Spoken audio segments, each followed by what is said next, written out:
أعوذ بالله من الشيطان الرجيم بسم الله الرحمن الرحيم بسم الله وبحمده السلام عليكم ورحمة الله تعالى وبركاته إن الله وملائكته يصلون على النبي يا أيها الذين آمنوا صلوا عليه وسلموا تسليما اللهم صل على سيدنا محمد عبدك ورسولك النبي الأمي وعلى آله وسلم اللهم صل على سيدنا محمد عبدك ورسولك النبي الأمي وعلى آله وسلم اللهم صل على سيدنا محمد عبدك ورسولك النبي الأمي وعلى آله وسلم اللهم صل على سيدنا محمد عبدك ورسولك النبي الأمي وعلى آله وسلم اللهم صل على سيدنا محمد عبدك ورسولك النبي الأمي وعلى آله وسلم اللهم صل على سيدنا محمد عبدك ورسولك النبي الأمي وعلى آله وسلم اللهم صل على سيدنا محمد عبدك ورسولك النبي الأمي وعلى آله وسلم اللهم صل على سيدنا محمد عبدك ورسولك النبي الأمي وعلى آله وسلم اللهم صل على سيدنا محمد عبدك ورسولك النبي الأمي وعلى آله وسلم اللهم صل على سيدنا محمد عبدك ورسولك النبي الأمي وعلى آله وسلم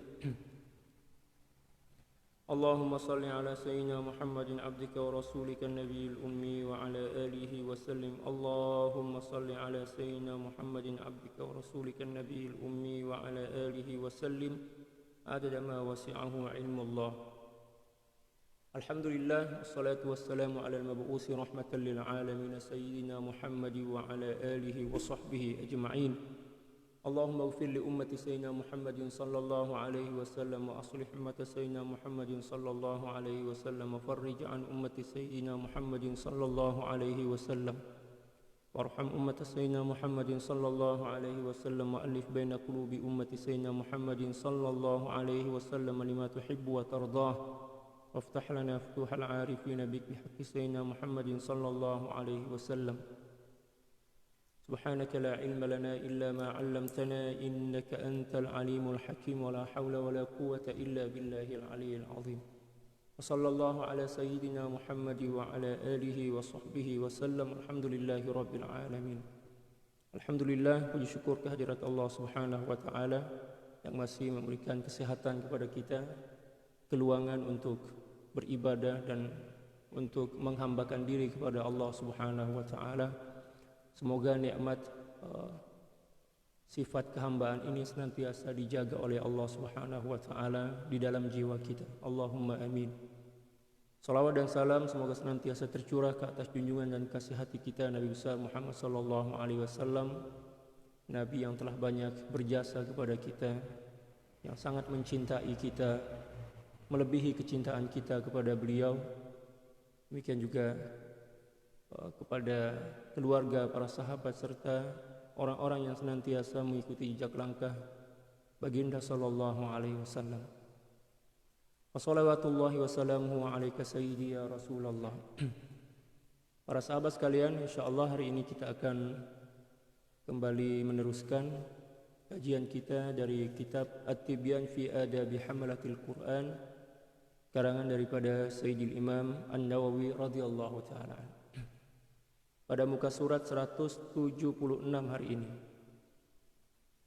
bab yang ke-8, al-babus tsamin. Qala al-muallifu radhiyallahu taala anhu wa nafa'ana Allahu bi'ulumihi wa 'ulumi syuyukhihi wa syuyukhina wa jami'i awliya'illahi as-salihin fid dharain Allahumma amin. Fil ayati was suwaril mustahabbati fi awqatin wa ahwalin makhsusah. Beberapa ayat dan beberapa surah yang sunnah dibaca pada waktu-waktu dan keadaan-keadaan tertentu atau khusus. Jadi ada beberapa ayat, demikian juga surah yang sunnah kita baca pada keadaan ataupun waktu-waktu khusus atau tertentu. I'lam anna hadzal baba wasi'un jiddan. Ketahuilah bahwa sungguhnya bab ini cukup luas. La yumkinu hasruhu li kathrati ma jaa'a fihi. Dan tidak mungkin untuk dihadkan atau untuk dikira, dibatasi, sebab banyak sangat hadis, demikian juga ayat hadis yang menjelaskan tentang perkara ini. Walakin nushiru ila aktsariha, walakin nushiru ila aktsarihi, akan tetapi saya akan memberikan isyarat atau memberikan beberapa contoh kebanyakan daripada dalil-dalil yang datang daripada baginda Rasulullah sallallahu alaihi wasallam berkenaan dengan perkara ini. Au katsirin minhu bi ibaratin wajizah, dengan ibarah atau dengan susunan ayat yang cukup ringkas, kata beliau. Fa inna aktsara alladhi nadhkuruhu fihi ma'rufun lil khassati wal 'ammah, bahwa sungguhnya kebanyakan daripada apa yang akan saya jelaskan atau kami sebutkan dalam bab ini cukup dikenali oleh masyarakat khas dan masyarakat awam. Walihada la azkuru al-adillata fi aktsarihi mimman famin zalik, oleh sebab itu saya tidak akan menyebutkan dalil-dalilnya, kebanyakan dalil-dalil daripada perkara tersebut. Di antaranya kata beliau, as-sunnatu katsirul i'tina'i bi tilawatil qur'ani fi syahri ramadan. Satu di antara perkara yang sunnah adalah memperbanyak membaca Al-Qur'an, memberikan tumpuan yang besar kepada membaca Al-Quran di bulan Ramadan. Wa fil ashril akhiri minhu aktsar, dan 10 hari terakhir itu lebih diperbanyak lagi. Walayali al-witri minhu akadu, terutamanya malam-malam ganjil 21, 23, 25, 27, 29 di bulan Ramadan itu lebih lebih pasti, maknanya sunnah muakkadah. Wa min dzalikal ashrul awwal min Dzulhijjah, demikian juga 10 hari pertama daripada bulan Dzulhijjah. Sekarang dah berapa tarikh berapa dah ini bulan Dzulhijjah? Wa yaum Arafah, ya, hari Arafah. Wa yaumul Jum'ah, demikian juga hari Jumat. Wa ba'da subhi, setelah salat subuh. Wa fil laili, dan juga di malam hari. Itulah beberapa waktu di mana kita disunahkan untuk memperbanyak bacaan Al-Quran. Wa yanbaghi an yuhafizu ala qiraati Yasin wal Waqi'ati wa tabaraka al-mulk, dan juga hendaklah dia senantiasa mengambil berat untuk senantiasa membaca surah Yasin, surah Waqi'ah, demikian juga Tabarak. Kalau boleh tiap-tiap hari lah, kalau boleh surah Yasin. Dan ini merupakan satu di antara amalan orang-orang tua zaman dahulu. Orang-orang tua zaman dahulu dia orang tak banyak menghafaz Al-Quran, ya, sebab ya, pada masa itu nak menghafaz Al-Quran itu memang cukup susah lah. Tak banyak lagi Al-Quran mushaf macam yang kita baca sekarang kan. Dulu Al-Quran itu setakat dimiliki oleh tuan guru. Jadi kalau sekiranya ada di antara pelajar yang ingin datang menghafaz Al-Quran, maka dia orang kena tulis di batu, di papan, zaman-zaman dahulu lah. Tapi dia orang boleh menghafaz Yasin, surah Waqi'ah dan Tabarak. Inilah yang dia orang senantiasa baca tiap-tiap hari menjadi wirid harian. Wirid harian.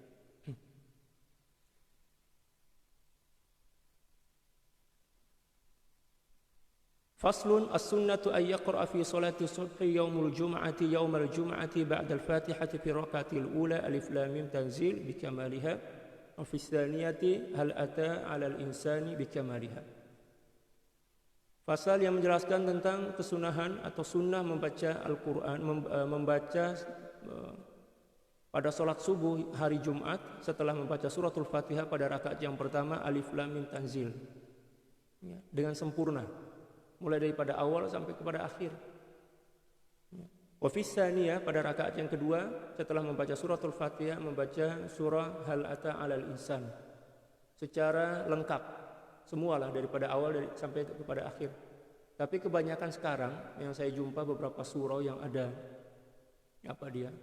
di tempat kita ini, bila mana hari Jumat, subuh Jumat itu memang dia baca alif lam mim tanzil, tapi tak semua, ya, malah terkadang alif lam mim tanzil ini dia orang bahagi menjadi dua bahagian. Yang pertama bahagian untuk rakaat yang pertama, ya, setelah baca ayat sajadah itu kan, ya, lepas itu dia berdiri balik ambil beberapa ayat, lepas itu rukuk untuk menyempurnakan rakaat pertama.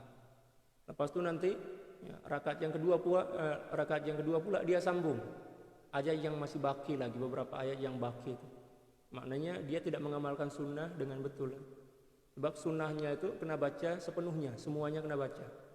Alif Lam Mim Tanzil selepas suratul Fatihah pada rakaat yang pertama. Lepas itu hal ata 'alal insani setelah suratul Fatihah rakaat yang kedua secara sempurna, mulai daripada awal sampai pada akhir dia. Wala yaf'alu ma fa'alahu katsirun min a'immatil masajid minal aqsari minal iktisari ala ayatin likulli wahidatin minha ma'a tamtuitil qiraah. Nah, beliau ternyata telah bagi tahu kepada kita.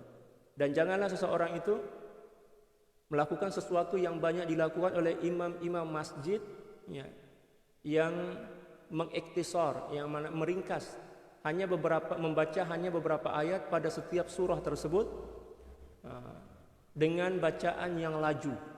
Sudahlah tak sempurna, lepas itu laju pula. Beliau ternyata dah faham dah apa yang akan berlaku di akhir zaman, dan juga ternyata telah berlaku di zaman beliau. Abad yang ke-7, beliau ini hidup di abad yang ke-7 Hijrah. Bal yang bagi ayyaqra'ahuma bikamalihima wa yadruja qira'atahu ma'a tartil. Akan tetapi hendaklah dia membaca kedua surah tersebut dengan sempurna dan membacanya dengan bacaan yang tartil. Sebab kita beribadah ini bukan kejar-kejaran ya, macam orang yang sedang mengejar sesuatu. Ya, kita bacalah dengan berlahan, dengan tartil. Was sunnatu ay yaqra'a fi salatil jum'ati fi raka'atil ula suratal jum'ati bikamaliha.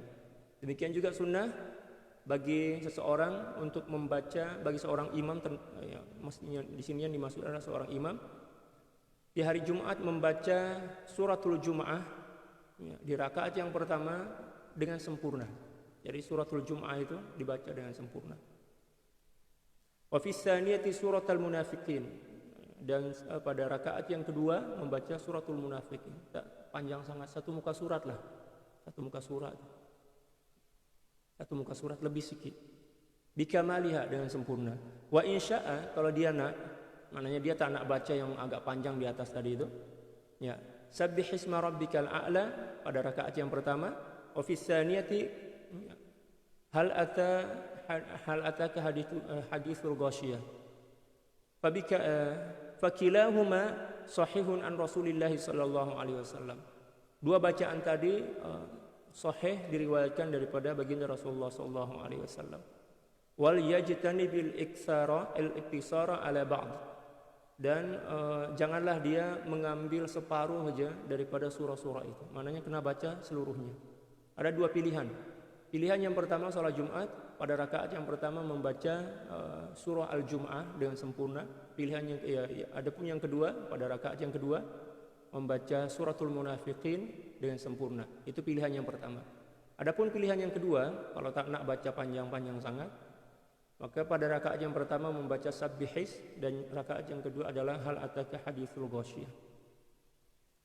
Dan janganlah dia mengambil separuh-separuh daripada surah tersebut. Wal sunnatu fi salatil Id fi rakaatil ula suratul Qaf ya, wa fi tsaniyati iqtarabatis sa'a bikamalihima. Adapun salat Id, sama ada salat Idul Fitri ataupun salat Idul Adha, sunnah membaca pada rakaat yang pertama setelah suratul Fatihah adalah surat Qaf. Yang kedua iqtarabatis sa'ah. Tak seberapa panjang lah itu. Wa insya'a, kalau dia nak membaca yang lain, pada rakaat yang pertama boleh membaca sabbihis, dan pada rakaat yang kedua boleh membaca hal ataka hadithul ghasyiyah dengan sempurna. Sahha an Rasulillah sallallahu alaihi wasallam, dan ini juga telah diriwayatkan dalam hadis sahih daripada baginda sallallahu alaihi wasallam, dan janganlah dia membacanya separuh saja daripada surah-surah itu, hanya kena baca secara sempurna, dengan sempurna. Faslun wa yaqra'u fi raka'atay sunnati subhi ba'da al-Fatihati fil ula qul ya ayyuhal kafirun wa fi tsaniyati qul huwallahu ahad. Dan hendaklah atau boleh membaca pada rakaat dua rakaat salat sunat sebelum salat subuh ya, setelah membaca suratul Fatihah pada rakaat yang pertama membaca qul ya ayyuhal kafirun, dan pada rakaat yang kedua membaca qul huwallahu ahad. Ini sunnah. Wa in syaa qara'a fil ula, ataupun kalau sekiranya dia nak yang lainnya, bacaan yang lain, maka dia boleh membaca selepas suratul Fatihah pada rakaat yang pertama, pada salat sunat sebelum salat subuh, membaca qulu amanna billahi wa ma unzila ilaina. Ya, muka surat terakhir daripada juzuk yang ke-1. Muka surat yang terakhir juzuk yang pertama. Pada ayat 126. Wa fis tsaniyati, pada rakaat yang kedua, qul ya ahlal kitabi ta'alu ila kalimatin sawa'in bainana wa bainakum. Pada juzuk yang ketiga. Ya, betul, pada juzuk yang ketiga surah Ali Imran ayat 64. Fakilahuma sahihun min fi'li Rasulillah sallallahu alaihi wasallam. Dua bacaan tadi ya, ada riwayat sahih daripada baginda Nabi sallallahu alaihi wasallam. Jadi ada dua pilihan. Ya, salat sunnah subuh sebelum salat salat sunnah sebelum salat subuh itu ada dua pilihan bacaan setelah suratul Fatihah. Ya, yang pertama adalah membaca qul ya ayyuhal kafirun pada rakaat yang pertama, yang kedua qul huwallahu ahad. Adapun pilihan yang kedua, pada rakaat yang pertama membaca qul amanna billahi wa ma unzila ilaina, dan rakaat yang kedua membaca qul ya ahlal kitabi ta'alu ila kalimatin sawa'in bainana wa bainakum. Ada hadisnya. Wa yaqra'u fi sunnatil maghribi fil ula qul ya ayyuhal kafirun wa fis tsaniyati qul huwallahu ahad. Wa yaqra'uhuma aidan raka'atai at-tawafi wa raka'atai al-istikharah. Dan sunnah membaca qul ya ayyuhal kafirun pada rakaat pertama setelah suratul Fatihah ketika melakukan sholat sunat maghrib, selepas maghrib lah maksud dia ini. Ya. Dan pada rakaat yang kedua membaca qul huwallahu ahad. Ya. Demikian juga boleh dibaca pada sholat sunnah tawaf. Setelah tawaf itu kan kita datangkan tawaf kudum, kita datang tawaf kudum dulu. Selepas tawaf itu barulah kita sholat sunnah tawaf 2 rakaat. Ya, rakaat pertama membaca qul ya ayyuhal kafirun, rakaat yang kedua membaca ya, qul huwallahu ahad. Dan ini ada riwayat dia, ada hadis dia. Demikian juga salat istikharah. Ya, salat istikharah pada rakaat yang pertama selepas salat suratul Fatihah baca qul ya ayyuhal kafirun, dan pada rakaat yang kedua membaca qul huwallahu ahad. Ini sunnah, ada hadis dia. Beliau tak sebut ke sini sebab banyak sangat hadis dia, dan beliau dah bagi tahu tadi bahwa saya tidak akan sebut banyak dalil sebab dalil-dalil berkenaan dengan perkara ini dah masyhur dah.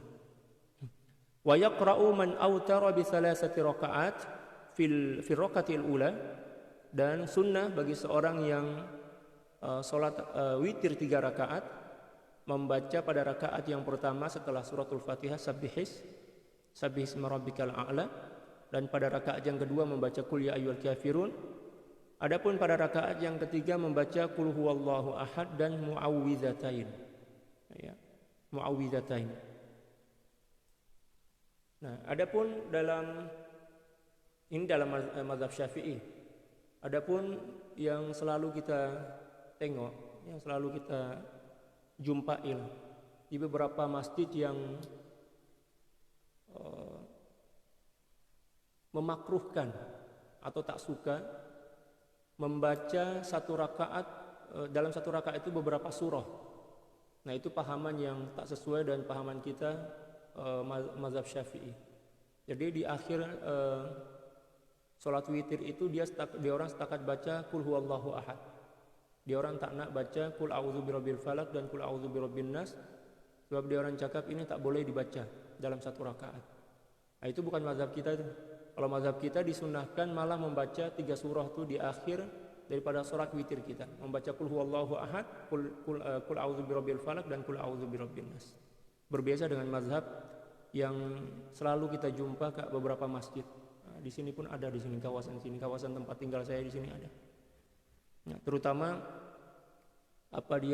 saudara-saudara kita yang datang daripada luar negara, daripada Arab lah, datang mai sini menjadi imam, dia orang tak baca qul a'udzu birabbil falaq dan qul a'udzu birabbin nas di akhir suratul witir, salat witir. Sebab dia orang tak sama dengan mazhab kita. Tapi tak ada masalah pun, tak ada masalah. Alangkah lebih baiknya kita mengamalkan mazhab kita lah kan. Sebab mazhab kita pun ada dalil dia. Faslun wa yustahabbu an yaqra'a suratal kahfi yaumal jum'ati li hadits Abi Sa'id al-Khudri radhiyallahu taala anhu wa ghairihi fihi. Demikian juga disunahkan membaca suratul kahfi di hari Jumat.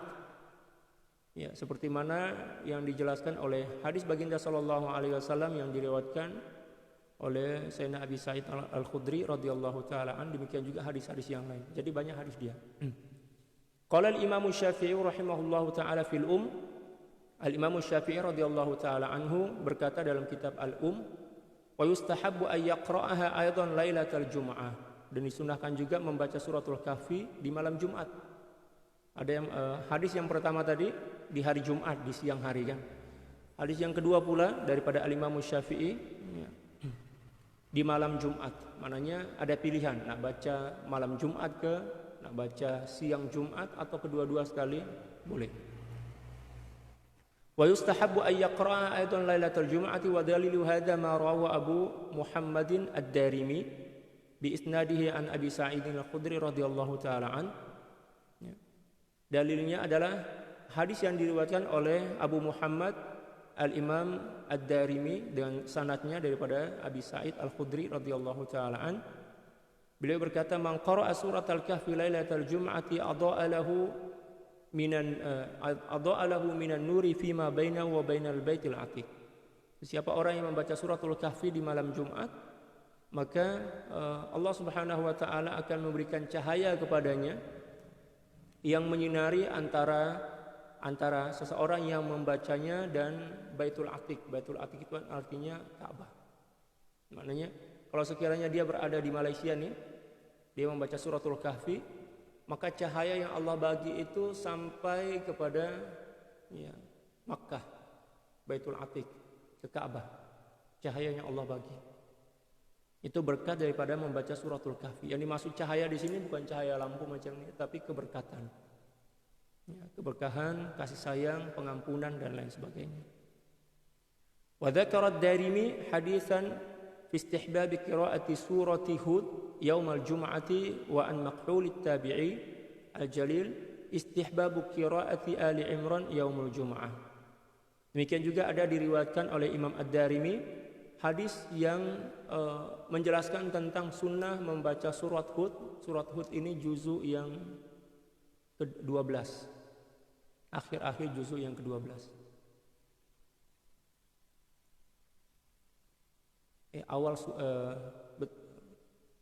Akhir juzu yang ke-12 masuk ke juzu yang ke-13.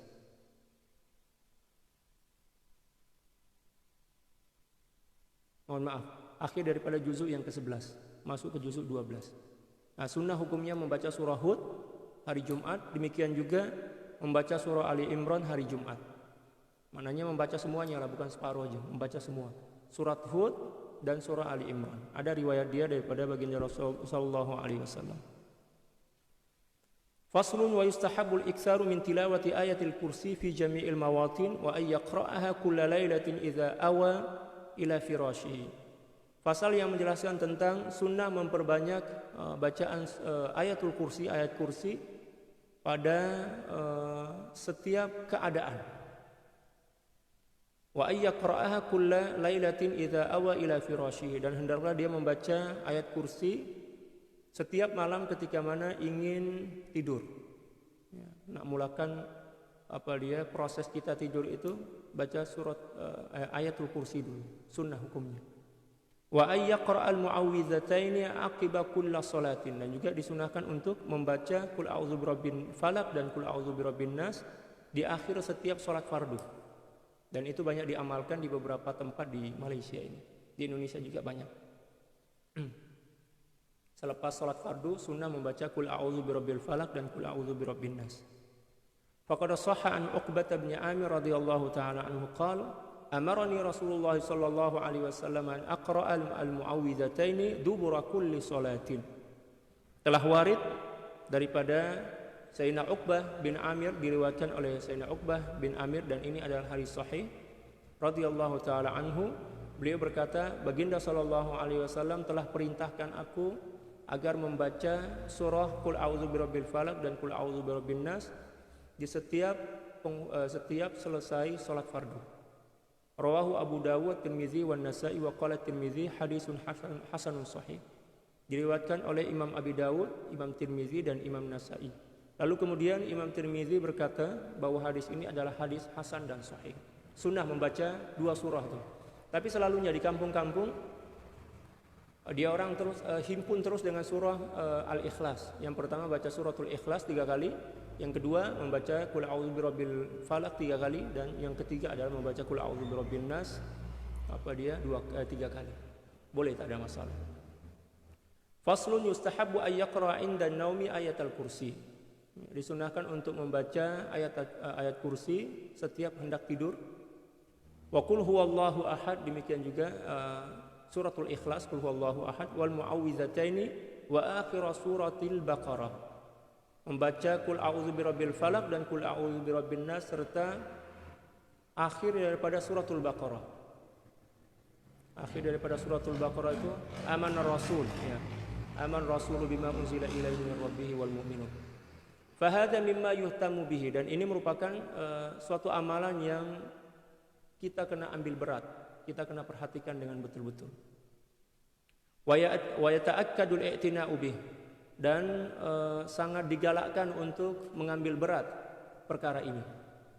Faqad sabata fihi ahaditsu sahihatun fa fis sahihaini, dan telah sabit daripada baginda sallallahu alaihi wasallam beberapa hadis yang sahih dalam Sahih Bukhari dan Muslim, di antaranya an Abi Mas'udin Al-Badri radhiyallahu taala an, diriwayatkan daripada Sayyidina Abi Mas'ud Al-Badri radhiyallahu taala anhu, anna Rasulullah sallallahu alaihi wasallam qala, sesungguhnya baginda sallallahu alaihi wasallam bersabda, al-ayatani min akhiri suratil Baqarah man qara'ahuma fi lailatin kafatahu.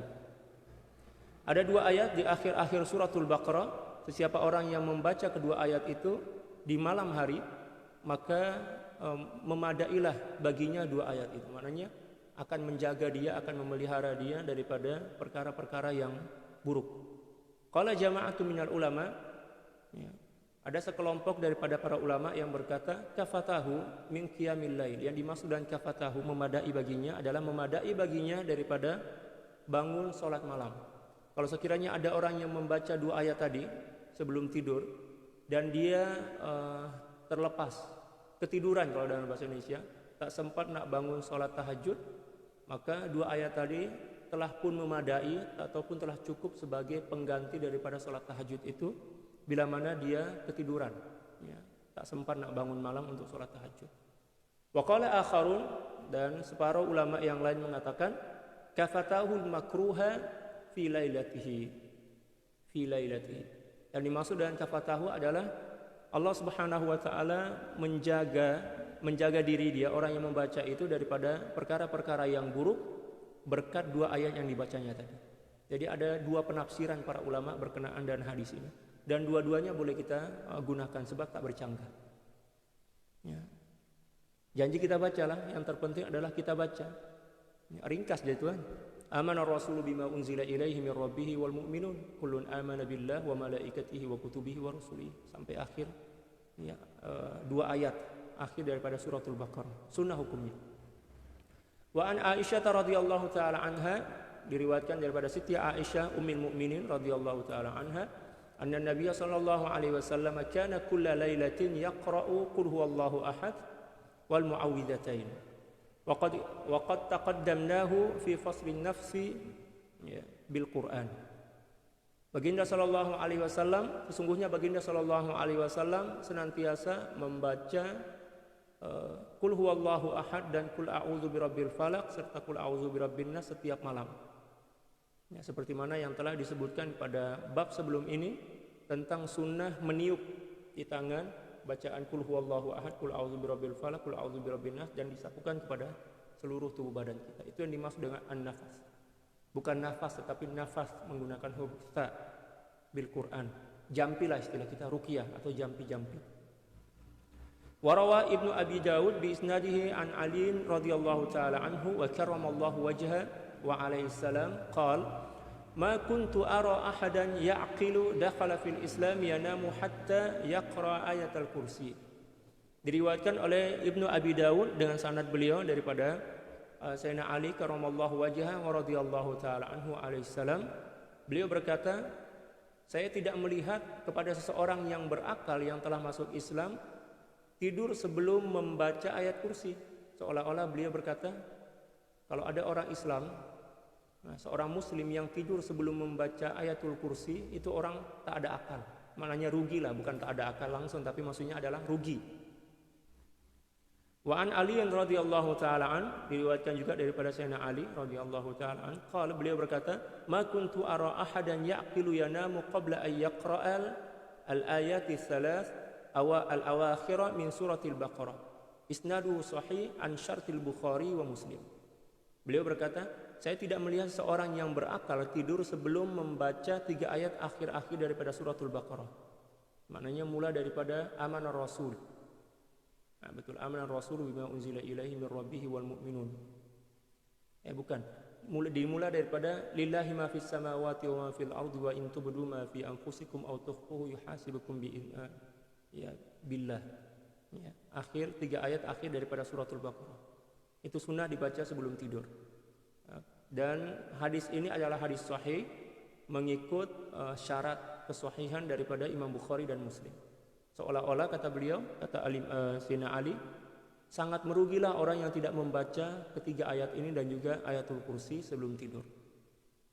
Wa an Uqbah bin Amir, diriwayatkan daripada Sayyidina Uqbah bin Amir radhiyallahu taala anhu qala, beliau berkata, qala li Rasulullah sallallahu alaihi wasallam, baginda sallallahu alaihi wasallam telah berkata kepada saya, la yamurru bika lailatun illa qara'ta fiha qul huwallahu ahad wal mu'awwidhataini fama atat alayya lailatun illa wa ana aqra'uhun. Janganlah berlalu satu malam pun, walaupun satu malam, kecuali engkau membaca qul huwallahu ahad dan qul a'udzu birabbil falaq serta qul a'udzu birabbin nas. Lalu kemudian beliau berkata, saya tidak pernah melalui satu malam pun kecuali saya membaca ketiga-tiga surah tersebut.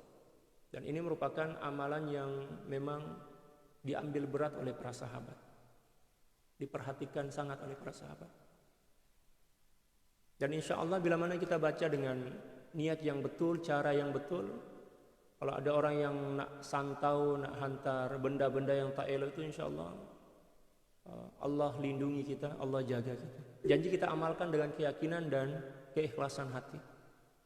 Wa an Ibrahim an-Nakhai, diriwayatkan daripada Sayyidina Ibrahim an-Nakhai, beliau adalah seorang tabi'in. Qala kanu yastahibbuna an yaqra'u haula'i suwara fi kulli lailatin 3 marrat. Para ulama salafun saleh sangat menyukai untuk membaca 3 surah tadi setiap malam masing-masing 3 kali. Yang pertama adalah qul huwallahu ahad 3 kali, qul a'udzu birabbil falaq 3 kali, qul a'udzu birabbin nas 3 kali. Isnaduhu sahih an syarti Muslim. Dan sanad daripada hadis ini adalah sahih mengikut syarat kesahihan Imam Muslim. Wa an Ibrahim aidan, diriwayatkan juga daripada Sayyidina Ibrahim an-Nakhai, kanu yu'allimunahum idza ra'au ila furushihim ay yaqra'u al-mu'awwidhatain. Para ulama salafun saleh mengajarkan kepada murid-murid mereka dan keluarga sanak family mereka untuk senantiasa membaca 3 surah tadi itu sebelum tidur. Maknanya ini merupakan amalan yang memang betul-betul diamalkan oleh salafun saleh. Wa an Aisyah radhiyallahu taala anha qalat kana an-nabiy sallallahu alaihi wasallam la yanamu hatta yaqra'a az-zumara wa bani Israil, rawahu Tirmizi wa qala hasan. Daripada Siti Aisyah radhiyallahu taala anha, beliau berkata, adalah baginda sallallahu alaihi wasallam tidak akan tidur sebelum membaca surah Az-Zumar dan surah Bani Israil. Wah, panjang tuh. Rawahu Tirmizi wa qala hasan. Diriwayatkan oleh Imam Tirmizi dan beliau berkata ini adalah hadis hasan. Nah, ada beberapa pilihan. Terpulang kepada kita nak mengamalkan yang pertama tadi ataupun mengamalkan yang ini ataupun yang kedua tadi. Jadi ada 3 pilihan. Tapi kalau nak mengamalkan yang ketiga ini memang berat lah kan. Sebab Az-Zumar lumayan panjang, ya, campur pula atau tambah pula dengan Bani Israel, surah Al-Isra. Suratul Isra itu setengah juzuk, ya setengah juzuk lah, panjang tuh. Faslun wa yustahabbu an yaqra'a idza istayqadha min naumihi kulla lailatin akhir Ali Imran min qawlihi ta'ala inna fi khalqis samawati wal ardi ila akhirih. Disunahkan ketika bangun tidur di malam hari untuk membaca akhir daripada surah Ali Imran. Ya, akhir-akhir daripada surah Ali Imran dimulakan dengan inna fi khalqis samawati wal ardi wa ikhtilafil laili wan nahar. Dua muka surat. Ya, dua halaman atau dua muka surat. Hukumnya sunnah. Ila akhiriha, sampai penghujung daripada surah Ali Imran itu. Faqad sabata fi sahihaini, telah diriwayatkan dalam kitab Sahih Bukhari dan Muslim, anna Rasulullah sallallahu alaihi wasallam kana yaqra'u khawatima Ali Imran idza istayqadha. Sesungguhnya baginda sallallahu alaihi wasallam senantiasa membaca akhir-akhir daripada surah Ali Imran ketika mana beliau bangun tidur. Bangun tidur malam, bangun tidur di malam hari. Itu sunnah. Faslun fima yuqra'u 'indal marid. Fasal yang menjelaskan tentang ayat ataupun surah yang dibaca ketika sedang sakit. Ini untuk ruqyah atau untuk jampi-jampi lah istilah kita. Yustahabbu ay yaqra' 'indal maridi al-Fatihatu liqoulihi sallallahu alaihi wasallam fil hadits sahih fiha ma adraka innaha ruqyah. Disunahkan untuk seseorang membaca di sisi atau di dekat orang yang sedang sakit. Di dekat orang yang sakit maknanya orang yang pergi melawat, orang yang pergi menjenguk atau melawat orang yang sedang sakit nih. Disunahkan untuk membaca suratul Fatihah sesuai dengan hadis yang sahih, ketika mana baginda sallallahu alaihi wasallam bertanya kepada seorang sahabat, siapa yang bagi tahu awak bahwa suratul Fatihah itu adalah ruqyah, jampi. Ya, hadis ini kisah dia cukup panjang, tapi saya akan jelaskan saya akan sampaikan secara ringkas. Zaman dahulu, di zaman baginda sallallahu alaihi wasallam, ada sekelompok para sahabat yang dibagi tugas oleh baginda sallallahu alaihi wasallam untuk melakukan sesuatu di tempat yang jauh daripada kawasan baginda sallallahu alaihi wasallam. Ketika sekelompok para sahabat ini kemalaman, nak rehat lah kan. Ya, mereka singgah di satu kampung, ya, kampung pedalaman, dusun atau pedalaman, dan meminta kepada kepala kampung. Ya, kalau dalam istilah kita itu kepala desa lah, kepala kampung, untuk membagi tempat menginap bagi mereka dan bagi jamuan makan. Sebab memang sunnah hukumnya untuk memberikan bukan sunnah, wajib hukumnya untuk memberikan tempat rehat dan makan kepada orang-orang yang sedang bermusafir daripada jauh. Itu merupakan hakul muslim alal muslim, hak seorang muslim kepada muslim yang lain untuk memberikan makanan, memberikan tempat tinggal, rehat. Ya, apatah lagi zaman dahulu tak ada hotel, tak ada homestay, tak ada tempat penginapan lah macam itu. Nah, sahabat ini datanglah, ya, jumpa dengan ketua kampung dan mengatakan, kami kemalaman, kami perlu kepada tempat rehat dan perlu makanan, minuman dan lain sebagainya. Lalu kemudian ketua kampung ini tak bagi, kami tak sediakan. Nah, tak tahulah, mungkin tak ada duit, mungkin tak kampung, wallahu a'lam apa sebab dia tak tahu. Oke lah kalau macam itu. Ya, para sahabat tak marah pun. Para sahabat rehat seadanya. Ketiba aja ketua kampung itu tersengat oleh, kalau tak silap itu kalajengking, Scorpio. Tersengat kan, racun tuh beracun. Dan tak seorang pun yang mampu untuk mengobati ketua kampung tuh, menggigil lah, gemetar. Lalu kemudian ada seorang warga kampung itu cakap, macam mana tok kampung? Ya, ketua kampung istilah kita. ketua kampung, Pak RT. Ya, mungkin di antara tetamu yang datang itu ada yang boleh ruqyah, boleh bagi obat lah macam itu. Kita minta tolong lah. Nanti kita bagi hadiah kepada mereka. Ya. Oke, kalau macam itu utusan itu datang bertanya kepada para sahabat, adakah di antara kalian yang boleh buat jampi-jampi? Ya, mananya buat ruqyah itu. Oh, ada. Kalau setakat itu je, senang je. Macam itulah agak-agaknya bahasa para sahabat. Dijemputlah, diundang sahabat itu, lalu setakat baca suratul Fatihah aja. Ya, lepas itu tiup, ya, baca suratul Fatihah, terus sembuh seketika itu juga. Subhanallah.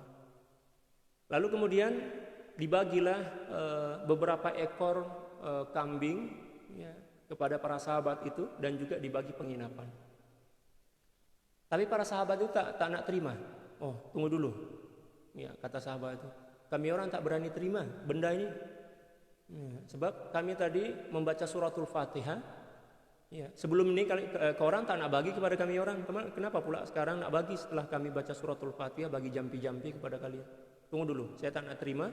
Saya akan bagi tahu dulu baginda sallallahu alaihi wasallam. Maka sahabat ini baliklah, jumpa dengan baginda sallallahu alaihi wasallam, dan beliau bercerita tentang apa yang berlaku di kampung itu. Kemudian baginda sallallahu alaihi wasallam tersenyum. Lalu baginda berkata, "Ma adraka annaha ruqyah?" Siapa yang beritahu awak bahwa suratul Fatihah itu adalah jampi? Sambil tersenyum kan? Ya. Maknanya, awak ini boleh juga, boleh tahu daripada mana? Ya, mestilah baginda sallallahu alaihi wasallam yang bagi tahu kan? Lepas itu kata baginda sallallahu alaihi wasallam, berkenaan dengan hadiah yang dia orang nak bagi itu, ambillah. Itu halal bagi orang, dan nanti bagi juga kepada saya satu, kata baginda sallallahu alaihi wasallam sambil tersenyum macam itu. Dan beliau sangat gembira. Ini merupakan satu di antara dalil bahwa boleh seseorang mengambil upah daripada meruqyah. Ini dalil dia. Jadi kalau ada orang cakap ruqyah tak boleh ambil upah, itu tak betul. Sebab ini hadis dia ada, boleh mengambil upah daripada meruqyah seseorang yang perlu kepada ruqyah. Jadi ustaz-ustaz yang selalu bagi ruqyah itu kan, lepas itu dibagi upah, itu memang halal lah, seperti mana yang dilakukan oleh para sahabat. Tapi jangan pula duit itu yang menjadi tujuan. Ada orang bagi itu, alhamdulillah, tak bagi tak ada masalah pun, macam itulah kalau boleh. Ya, sebab kita nak tolong orang itu dah oke dah kan, pahala besar dah, keutamaan dia besar. Wa an Talhata ibni Musarrifin qal, diriwayatkan daripada Sayyidina Talha bin Musarrif. Ada yang terlewat nih. Wa yustahabbu ay yaqra indahu, demikian juga disunahkan untuk membaca surat Qul huwallahu ahad di dekat atau di sisi orang yang sedang sakit, dan Qul a'udzu birabbil falaq serta Qul a'udzu birabbin nas ma'an nafsi fil yad, ya, dengan cara meniupkan ketiga bacaan itu ke tangan, lepas itu ya, disapukan ke seluruh tubuh, ya. Seperti mana yang telah dilakukan oleh baginda sallallahu alaihi wasallam, faqad tsabata dzalika fi sahihaini min fi'li Rasulillah sallallahu alaihi wasallam wa qad taqaddama bayanuhu fi fasli nafsi fi akhiril bab alladhi qabla hadha. Dan seperti mana yang telah dijelaskan pada akhir atau penghujung daripada bab sebelum ini, dan itu telah kita baca semalam. Wa an Talhata ibni Musarrifin, daripada Sayyidina Talha bin Musarrif, qala, beliau berkata, kana yuqal, dikatakan, innal marida idza quri'a indahul qur'anu wajada lidzalika khiffatan. Sesungguhnya seseorang yang sedang sakit, bila mana dibacakan Al-Qur'an di dekatnya, di sisinya, maka dia akan merasai keringanan, ya. Dia merasa ringan lah, ya. Hilangnya beban penyakit itu. Faqad dakhaltu ala Khaisamata wa huwa marid, dan sungguh saya telah datang menjenguk ataupun melawat Khaisama, Sayyidina Khaisama yang sedang sakit, ya. Faqultu, lalu kemudian saya berkata, inni araka al-yawma dhahikan. Saya tengok awak sekarang ni, tuan sekarang ini dah boleh tersenyum dah. Faqala innahu quriya 'indil Qur'an. Lalu kemudian beliau berkata, oh, sebab saya boleh senyum ni, ya, saya dah boleh senyum ni sebab ada orang yang membaca Al-Qur'an di sisiku. Berdasarkan riwayat inilah kita disunahkan untuk membaca Al-Qur'an, memperbanyak baca Al-Qur'an di sisi atau di dekat orang yang sedang sakit. Tapi alangkah lebih baiknya bila mana yang membaca itu adalah orang yang sakit lah. Ya, sakit itu ambil Al-Quran, baca Al-Quran. Ya, sambil berbaring mengikut kemampuan kita. Kalau setakat boleh baca Qul Huwallahu Ahad, baca Qul Huwallahu Ahad. Boleh baca Al-Fatihah, baca Al-Fatihah. Memperbanyak bacaan Al-Quran. Jangan memperbanyak main game, jangan memperbanyak game. Ada separuh orang tuh, ya, bila mana dia sakit nak buang boring itu kan, ambil game, tengok Facebook dan lain sebagainya. Beban penyakit itu semakin menjadi-jadilah. Sebab penyakit itu kan satu cara yang digunakan oleh Allah Subhanahu wa taala untuk mengajak kita kembali kepada Allah kan. Kita pula saat diajak oleh Allah Subhanahu wa taala untuk kembali kepadanya melalui penyakit itu, melakukan perkara yang malah menyebabkan kita lalai daripada Allah. Game, tengok Facebook, Twitter, tengok YouTube dan lain sebagainya. Jangan buat macam itu. Sebab penyakit itu merupakan cara yang Allah guna untuk mengajak kita kembali kepadanya. Ya, banyak berzikirlah, banyak beristighfar, banyak membaca Al-Quran dan lain sebagainya. Jangan pula buat benda-benda yang boleh melalaikan kita daripada Allah. Warawa Al-Khatib Abu Bakr Al-Baghdadi rahimahullahu taala bisnadihi, diriwayatkan oleh Imam Al-Khatib Abu Bakar Al-Baghdadi rahimahullahu taala dengan isnad beliau, dengan sanad beliau, anna Ar-Ramadi radhiyallahu taala an, sungguhnya seorang imam yang bernama Ar-Ramadi radhiyallahu taala an, kana idza ishtaka syai'an, bila mana beliau sakit, qala hatu ashabal hadis, panggil ya para pakar hadis itu, minta tolong, jemput atau undanglah para pakar hadis itu. Fa idza hadaru, dan bila mana para pakar hadis itu datang, ya, qala iqra'u alayyal hadis, ayo kalau macam itu, jom baca hadis ke atas saya. Sebab beliau pakar hadis kan. Beliau jemputlah murid-murid beliau untuk membaca hadis di hadapan beliau. Fa hadza fil hadisi fal Qur'anu aula. Ini berkenaan dengan hadis, apatah lagi Al-Qur'an. Jadi banyak cara lah untuk meringankan penyakit sebenarnya. Di antaranya adalah memperbanyak zikir, memperbanyak istighfar, memperbanyak bacaan Al-Quran, memperbanyak dengar membaca bacaan Al-Quran dan lain sebagainya. Itu boleh meringankan penyakit ataupun juga boleh menyembuhkan, ya, sama ada penyakit zahir, demikian juga penyakit batin. Bukan setakat penyakit zahir, ya, penyakit batin pun, penyakit jiwa hati lah macam itu, boleh tersembuhkan, boleh disembuhkan melalui amalan-amalan ini. Faslun fima yuqra'u indal mayyit. Pasal yang menjelaskan tentang bacaan di sisi mayit. Ada orang meninggal dunia, apa yang kita kena baca? Qala ulama min ashabina wa ghairihim. Para ulama, terutamanya daripada ulama mazhab Syafi'i dan selainnya, berkata, yustahabbu ay yaqra' indahu yasin. Disunnahkan untuk membaca surah Yasin di sisi orang yang telah meninggal dunia. Di hadisi Ma'qilin ibni Yasar, berdasarkan hadis daripada Sayyidina Ma'qil bin Yasar radhiyallahu taala an, anna Nabi sallallahu alaihi wasallam qaal, sungguhnya baginda sallallahu alaihi wasallam bersabda, iqra'u Yasin ala mautakum, bacakanlah surah Yasin ke atas, ya, orang-orang yang telah meninggal di antara kalian. Rawahu Abu Dawud wan Nasa'i. Diriwayatkan oleh Imam Abi Daud dan Imam Nasa'i fi amalil yaumi wal lailah, dalam satu kitab yang bernama Amalil Yaum wal Lailah, wirid harian, ya, siang dan malam, itu tajuk kitabnya. Wa Ibnu Majah bi isnadin dhaif. Demikian juga diriwayatkan oleh Ibnu Majah dengan sanad yang dhaif. Walaupun sanad dia dhaif, sebab ini berkenaan dengan fadailul a'mal, kita kena amalkan juga. Ya, kita boleh mengamalkan hadis-hadis dhaif berkenaan dengan fadailul amal. Tapi kalau puak-puak itu, mohon maaf, Wahabi dan Salafi, dia orang memang tak guna langsung hadis dhaif. Kalau kita ahli sunnah wal jamaah dan seluruh pakar hadis, ya, para mufassirin, para ulama bersepakat bahwa boleh mengamalkan hadis-hadis dhaif, terutamanya berkenaan dan fadailul amal, keutamaan amal. Warawa Mujalidun, diriwayatkan oleh Imam Mujalid anis Sya'bi, daripada Imam Sya'bi, qala kanatil ansaru idza hadaru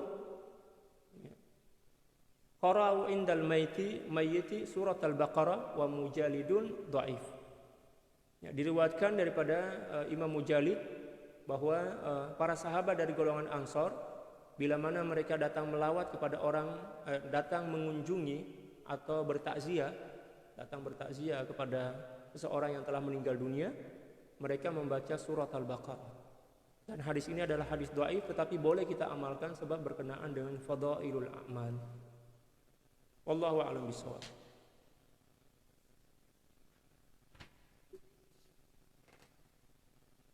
Kita baca sedikit, ya, sedikit lagi, sebab kita masih ada masa, agar petang nanti kita boleh ya mengkhatamkan kitab ini. Insya Allah petang nanti kita buat khataman Al-Quran, kitab ini.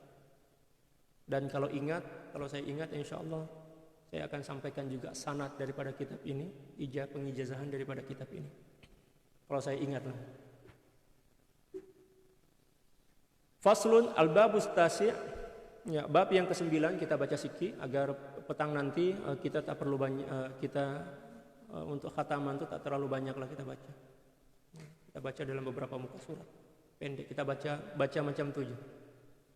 Fi kitabatil Qur'ani wa ikramis mushafi. Bab yang menjelaskan tentang menulis Al-Quran dan menghormati atau memuliakan mushaf. I'lam anna al-Qur'an al-aziz kana mu'allafan fi zamanin Nabi sallallahu alaihi wasallam ala ma huwa alaihi fil masahif al-yawm. Ketahuilah bahwa sungguhnya Al-Qur'anul Karim, Al-Qur'anul Aziz telah tersusun semenjak zaman baginda sallallahu alaihi wasallam seperti mana susunan yang ada dalam mushaf hari ini. Jadi hari itu ada seorang sahabat bertanya kepada saya, ya, berkenaan dengan pengajian kita inilah, Ustaz, susunan ayat dan susunan surah dalam Al-Quran itu siapa yang susun? Saya cakap, kalau mengikut riwayat hadis riwayat daripada para ulama, baginda sallallahu alaihi wasallam lah yang perintahkan kepada para sahabat yang untuk menyusun ayat ini berada pada ayat ini, selepas ayat ini, sebelum ayat ini, macam tu. Dan surah ini letak dia setelah surah ini, sebelum surah ini. Ya, tauqifi nama dia. Istilah dia tauqifi, maknanya terus daripada baginda sallallahu alaihi wasallam. Baginda sallallahu alaihi wasallam yang menentukan letak ayat dan surah pada masing-masing surah dan ayat dalam Al-Qur'an. Walakin lam yakun majmu'an fi mushafin, akan tetapi pada masa itu Al-Qur'an itu belum terhimpun dalam satu mushaf. Walaupun susunan ayat dan susunan surah itu telah tersusun dengan rapih, telah tersusun semenjak zaman baginda Rasulullah SAW, tapi belum terhimpun dalam satu mushaf yang sempurna macam hari ini kan. Kalau hari ini kan memang dah cantik dah susunan dia kan. Siap ada tajwid pula tuh. Ada tanda merah, kuning dan lain sebagainya. Ya. Tafsiran pula ada, penafsiran dia. Bal kana mahfuzan fi sudurir rijal. Ya. Bahkan atau malah pada masa itu Al-Quran itu dipelihara di dalam dada ya, para sahabat. Jadi cara memelihara Al-Quran pada masa itu selain tertulis pada lembaran kulit-kulit kambing, demikian juga di batu-batu dan tulang-tulang belulang pada masa itu juga terpahat dalam sanubari atau hati para sahabat. Jadi hampir semua para sahabat itu penghafaz Al-Quran, tapi tak semua menghafaz Al-Quran 30 juz lah.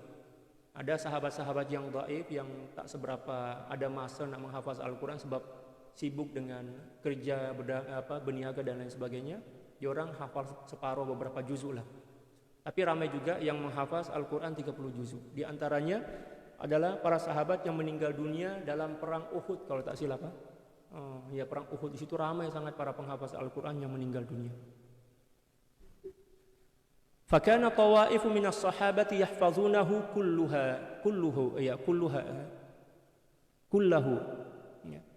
Dan ada beberapa kelompok daripada para sahabat yang menghafaz Al-Quran seluruhnya.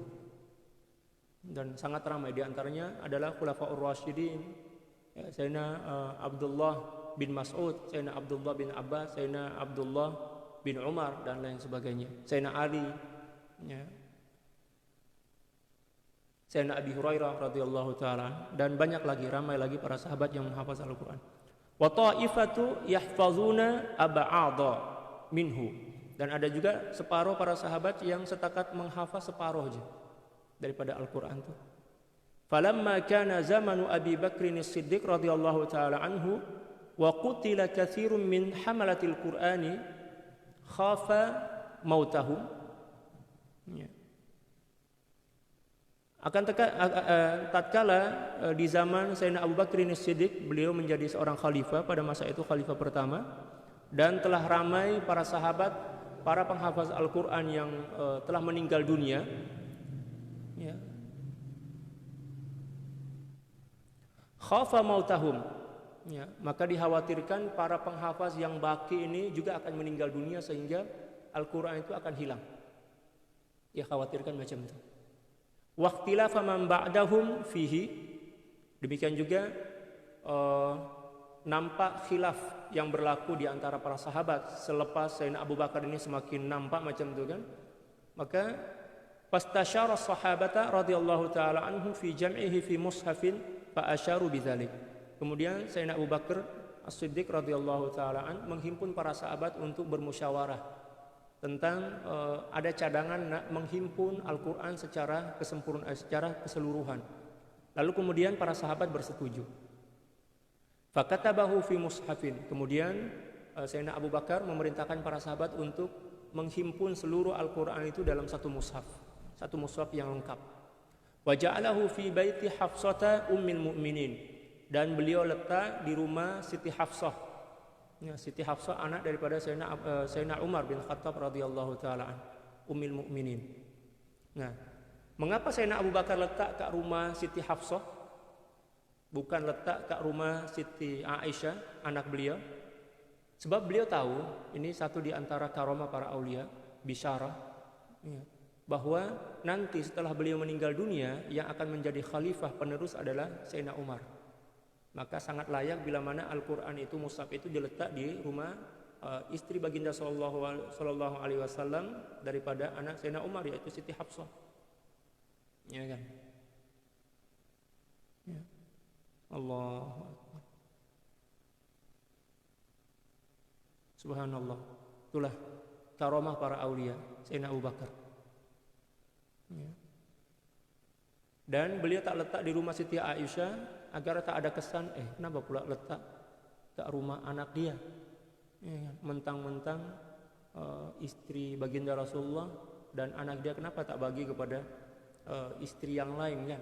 Itu satu di antara asbab mengapa Sayyidina Abu Bakar radhiyallahu taala anhu letak mushaf ini di rumah Siti Hafsah, istri kepada baginda sallallahu alaihi wasallam. Subhanallah. Itulah adab seorang sahabat. Falamma kana zamanu Utsman radhiyallahu taala an, nah ketika tiba masa Sayyidina Utsman menjadi khalifah, wantashara al-islamu khafa Utsman wuqu'al ikhtilafi al-muaddi ila tarki syai'in minal Qur'an aw ziyadati fihi. Maka Sayyidina Utsman dia risau. Ya, takut-takut akan berlaku ikhtilaf atau perdebatan, perbezaan cara membaca Al-Qur'an, ya, atau separuh daripada bacaan Al-Quran itu sama ada pengurangan ataupun penambahan bacaan. Sebab ramai orang-orang ajam yang masuk Islam kan, yang tak seberapa lancar, tak seberapa pandai nak membaca Al-Quran. Dan pada masa itu qiraat masih banyak diguna. Ya, masing-masing sahabat itu membawa qiraat yang mereka terima daripada baginda sallallahu alaihi wasallam, dan juga penyebutan daripada beberapa ayat itu berbeza sebab perbezaan qiraat. Ya, demikian juga penulisan pada masa itu berbeza sebab pada masa itu memang masing-masing para sahabat menulis apa yang mereka dengar daripada baginda sallallahu alaihi wasallam sebelum dihimpun menjadi satu oleh Sayyidina Abu Bakrin As-Siddiq radhiyallahu taala. Fanasakha min dzalikal majmu' alladhi 'inda Hafsah alladhi jama'atis sahabatu alaihi masahif. Kemudian Sayyidina Utsman bin Affan radhiyallahu taala an menasakh. Nasakh itu maknanya menyalin. Dulu tak ada fotostetik lagi kan. Menyalin Al-Qur'an yang ada di rumah Siti Hafsah dan disalin beberapa salinan dan dihantar kepada ke beberapa negeri pada masa itu. Wa ba'atsa biha ilal buldan, beliau hantar ke beberapa negeri, di antaranya ada ke Irak, ada ke Syam pada masa itu ya, dan beberapa tempat lah, Kufah dan lain sebagainya. Wa amara bi itlafi ma khalafaha, dan beliau memerintahkan untuk membakar semua mushaf yang tidak sesuai dengan Rosam Utsmani. Semenjak itulah Rosam Utsmani itu bermula ya. Salinan-salinan Sayyidina Utsman melalui para sahabat daripada Al-Qur'an yang ada di rumah Sitina Hafsah radhiyallahu taala anha wa anil jami'. Wa kana fi'luhu hadza bi ittifaqin minhu wa min Ali bin Abi Thalib wa sairus sahabati wa ghairihim radhiyallahu taala. Dan apa yang beliau lakukan ini telah mendapatkan persetujuan ya, daripada Sayyidina Ali, demikian juga seluruh para sahabat yang masih hayat pada masa itu. Wa inna ma lam yajma'hu an-nabiy sallallahu alaihi wasallam fi mushafin wahidin lima kana yatawaqqa'u min ziyadati wa nassi ba'di al-matlu. Ya, adapun mengapa baginda sallallahu alaihi wasallam tidak menghimpun di zaman beliau menjadi satu mushaf yang sempurna? Sebab masih ada lagi perbezaan bacaan, atau masih ada lagi dikhawatirkan masih ada lagi ayat yang turun selepas itu, dan juga dikhawatirkan adanya perbezaan bacaan yang berlaku. Sebab pada masa baginda sallallahu alaihi wasallam masih hayat, ramai para sahabat yang dihantar oleh baginda sallallahu alaihi wasallam untuk pergi berdakwah di beberapa kawasan di luar kota Madinah. Jadi apa yang mereka baca itu adalah sesuai dengan apa yang mereka terima daripada baginda sallallahu alaihi wasallam, manakala qiraat itu banyak kan? Qiraat itu banyak. Sehinggalah baginda sallallahu alaihi wasallam tak menghimpun Al-Qur'an itu dalam satu mushaf pada masa itu. Ya, beliau bagi peluang kepada para sahabat untuk melakukan suatu benda yang boleh menjadi amal jariah bagi mereka. Itu satu di antara hikmah mengapa baginda sallallahu alaihi wasallam tidak menghimpun Al-Qur'an di zaman beliau. Dan pada masa itu ramai lagi para sahabat yang menghafaz Al-Qur'an. Jadi walaupun tak dihimpun tak ada masalah, sebab para sahabat masih ramai lagi penghafaz Al-Qur'an kan. Sebelum berlakunya perang Uhud. Perang Uhud itu memang ramai para sahabat yang meninggal dunia daripada para penghafaz Al-Qur'an. Walam yazal dzalika tawaqqu'u ila wafatihi, dan perkara itu tetap berlaku sampailah kepada kewafatan baginda sallallahu alaihi wasallam. Falamma amina Abu Bakrin wa sairus sahabati radhiyallahu taala anhu anit tawaqqu', dan ketika mana Sayyidina Abu Bakar dan para sahabat dah merasa selamat daripada berlakunya penambahan ataupun pengurangan. Sebab ketika mana baginda sallallahu alaihi wasallam masih lagi hayat, kan masih ada penambahan ayat yang akan turun, demikian juga ataupun pembatalan, penasakhan. Penasakh itu artinya pembatalan atau penghapusan beberapa ayat dalam Al-Qur'an kan. Jadi kalau sekiranya dah ditulis dalam satu mushaf dan dihantar ke beberapa kawasan, beberapa negeri, dan baginda sallallahu alaihi wasallam meninggal dunia, ternyata ada beberapa ayat yang kena dipadam, dinasakh. Nanti akan berlaku pergaduhan di antara umat Islam. Masing-masing membela diri. Ini Quran yang betul ini. Ya, para sahabat pula yang menyaksikan penasahan ayat itu akan mengatakan, ayat ini dah pun dinasakh oleh baginda sallallahu alaihi wasallam, ini tak payah masukkan ke dalam mushaf ini sebab telah pun dinasakh. Oleh sebab itu pada masa baginda sallallahu alaihi wasallam Al-Qur'an tidak ditadwin, tidak dihimpun dalam satu mushaf. Sebab masih ada lagi penasakhan yang berlaku di zaman baginda sallallahu alaihi wasallam, sebab beliau masih lagi hayat. Demikian juga masih lagi ada penambahan ayat yang turun kepada beliau. Waqtadatil maslahatu jam'ahu ya. Fa'aluhu radhiyallahu taala anhu. Dan para sahabat ketika itu memahami tentang perlunya menghimpun seluruh Al-Qur'an dalam satu mushaf untuk kemaslahatan bersama. Itulah sebahagian daripada sejarah penghimpunan Al-Qur'an dalam mushaf. Dan insya Allah petang nanti kita akan teruskan Dan insya Allah kita akan khatamkan sekali dengan pengijazahan daripada kitab ini. Wallahu a'lam bishawab. Subhanaka la ilma lana illa ma 'allamtana innaka antal alimul hakim wa la haula wa la quwwata illa billahil aliyyil azim. Inna Allaha wa malaikatahu yusalluna 'alan nabiy ya ayyuhalladzina amanu sallu 'alaihi wa sallimu taslima. Allahumma salli ala sayyidina Muhammadin abdika wa rasulika nabiyil ummi wa ala alihi wa sallim. Allahumma salli ala sayyidina Muhammadin abdika wa rasulika nabiyil ummi wa ala alihi wa sallim. Allahumma salli ala sayyidina Muhammadin abdika wa rasulika nabiyil ummi wa ala alihi wa sallim. Allahumma salli ala sayyidina Muhammadin abdika wa rasulika nabiyil ummi wa ala alihi wa sallim. Allahumma salli ala sayyidina Muhammadin abdika wa rasulika nabiyil ummi wa ala alihi wa sallim. Allahumma salli ala sayyidina Muhammadin abdika wa rasulika nabiyil ummi wa ala alihi wa sallim. Allahumma salli ala sayyidina Muhammadin abdika wa rasulika nabiyil ummi wa ala alihi wa sallim. Allahumma salli ala sayyidina Muhammadin abdika wa rasulika nabiyil ummi wa ala alihi wa sallim. Allahumma salli ala sayyidina Muhammadin abdika wa rasulika nabiyil ummi wa ala alihi wa sallim. Allahumma salli ala sayyidina Muhammadin abdika wa rasulika nabiyil ummi wa ala alihi wa sallim. Allahumma salli ala sayyidina Muhammadin abdika wa rasulika nabiyil ummi wa ala alihi wa sallim adada ma wasi'ahu ilmullah. Sekian, wallahul muwaffiq wal hadi ila sabilir rasyad wal afu minkum. Tsumma assalamu alaikum warahmatullahi taala wabarakatuh.